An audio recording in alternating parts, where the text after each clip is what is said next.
Hi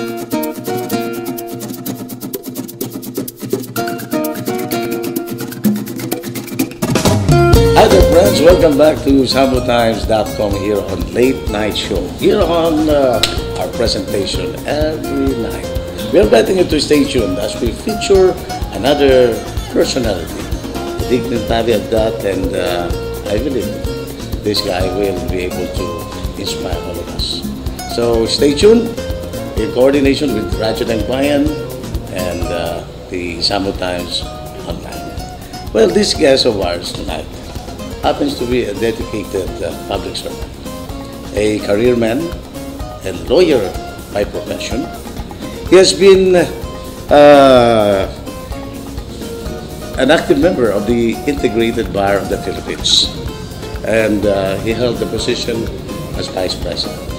A West Pointer belonging to class 1987, he finished his law school at the Ateneo of Manila University. And yes, he is a professor in various universities and colleges to include San Sebastian and UE, or the University of East. He happens to be entrusted with a gargantuan responsibility by no less than the President of the country, President Noynoy Aquino, as an official of the Bureau of Immigration, and who has been, helping out in bringing the desired reform for the Bureau. I knew a little of the guy, but I believe the family got prominence during the time of the EDSA Revolution, if I remember right. But we shall know him more as we introduce our guest tonight, our very own, the Associate Commissioner of the Bureau of Immigration, our friend, Attorney Sigfred Bison. Sir, hey. Welcome to our show. Hey, thank you for having me. Yeah, thank you also for this rare opportunity to be with us. I know this will be a very nice exchanges. First, would like to welcome you to Zamboanga. Hey. Again, thank you for having me here. Okay, so sir, there must be a very significant wind that brought you to this part of the country. Yes. May we know, sir, what's at stake for this region? Well, the main purpose of my coming to Zamboanga, especially in Region 9, is really to reinforce what our commissioner really wanted at the start of his leadership in the Bureau of Immigration. Okay. Which is, number one, we really have to intensify our border security, especially in this part of the region. They say that the southern back door of our country is very open and susceptible to illegal entries and human trafficking. Number two, we really want to maintain a regional presence in Zamboanga, meaning of all offices of our bureau, dito po sa Region 9 ang unang-una magkakaroon ng district office. Okay. District office? Yes. So as of the moment, our personnel complement is not that, adequate. Yes, yes. Our staffing here in Zamboanga and in other parts of Region 9 is really not enough. That is why we entered into various agreements with other law enforcement agencies, and I'm happy to note that the Presidential Center for Transnational Crime has already signed in only early this year. Okay. We also have PNP who has signed off with that agreement, and last Friday the Philippine Coast Guard also agreed that they will allow certain personnel to help our Bureau of Immigration control our border security. So as of the moment, what will be your activities? I mean, maybe you will be meeting with our staff. Well, my activities here in this region is primarily to inspect our physical capabilities and visit our people and of course discuss with many other law enforcement agencies who can really help us. Para ang gusto namin, we want tulong-tulong. The bayanihan concept. Very clear that the mandate of the Bureau of Immigration is to put things in order, strengthen the system. So you have that advocacy for reform. Yes.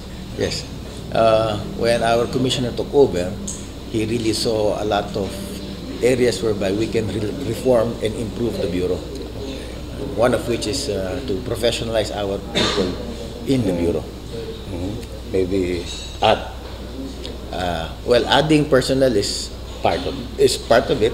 In fact, this year we already have additional 100 immigration officers, plantilla items created by the Office of the President.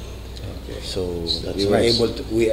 we were able to recruit and are currently recruiting college graduates to enter our bureau as immigration officers. Have we somehow weed out scalawags and then those who pull down the bureau and its image and perception? Yes. It takes it takes a long process. During the past administrations, it was easy to admit personnel, but difficult to kick out. So we are still experiencing the same concern, although we have been filing administrative cases as part of our due process against little of those scalawags in the bureau. So there are cases already filed. Yes. It will take some time. Immigration officers, lawyers, and even ordinary receiving clerks have been filed cases. Good. And this time we really mean business. Yes, very much. Our commissioner is fearless, and he really wants to improve the image of the bureau. How do you find the cooperation and coordination of other agencies in line with our mandate to attain our vision? The cooperation level is quite high, considering that our commissioner used to be a public servant for 30 years. He was the Armed Forces Chief of Staff during the very first AFP Chief of Staff during our Pinoy's administration.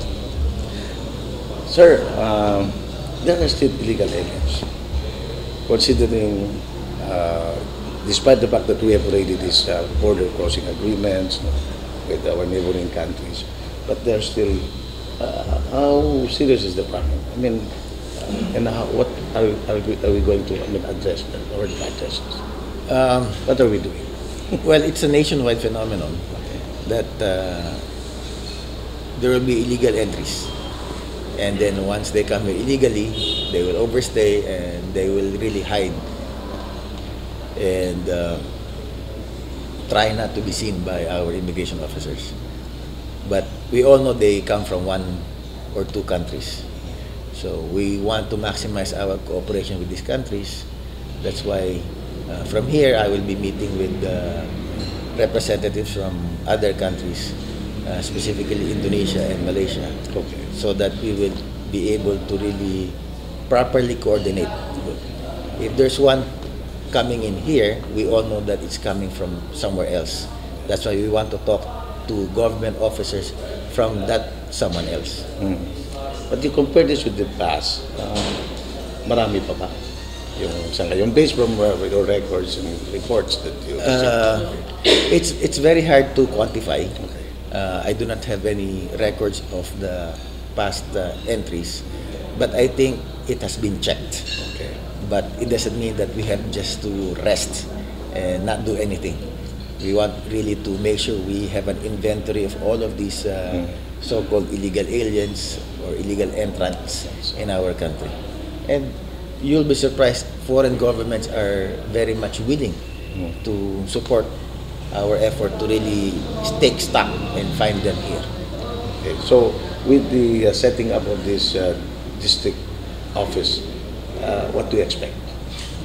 We expect an intensified, coordinated, and collaborative effort to really make sure that the so-called southern backdoor is more secure as compared to the past.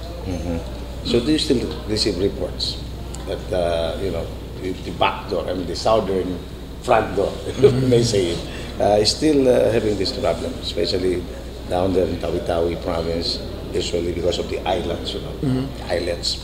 Yes. So easy for Yes, and the reports do not come only from the Bureau of Immigration, but other Agencies. law enforcement agencies such as the Philippine Coast Guard and the Philippine Navy. what is important that we are addressing this seriously. Yes, what's important is for government agencies to talk to each other, because we all have the information at hand, but we just do not know how to make use of them. That's why it's just a matter of coordinating and then come up with a united and coordinated effort. On the institutional aspect, particularly upgrading our equipment, in the registration of guns. So how far have we gone? Improving our performance. In terms of equipment, unfortunately for last year, we did not have any budget for capital outlay. So we are still using old, and I'm not going to say obsolete, but Still usable. still usable Of course. equipment.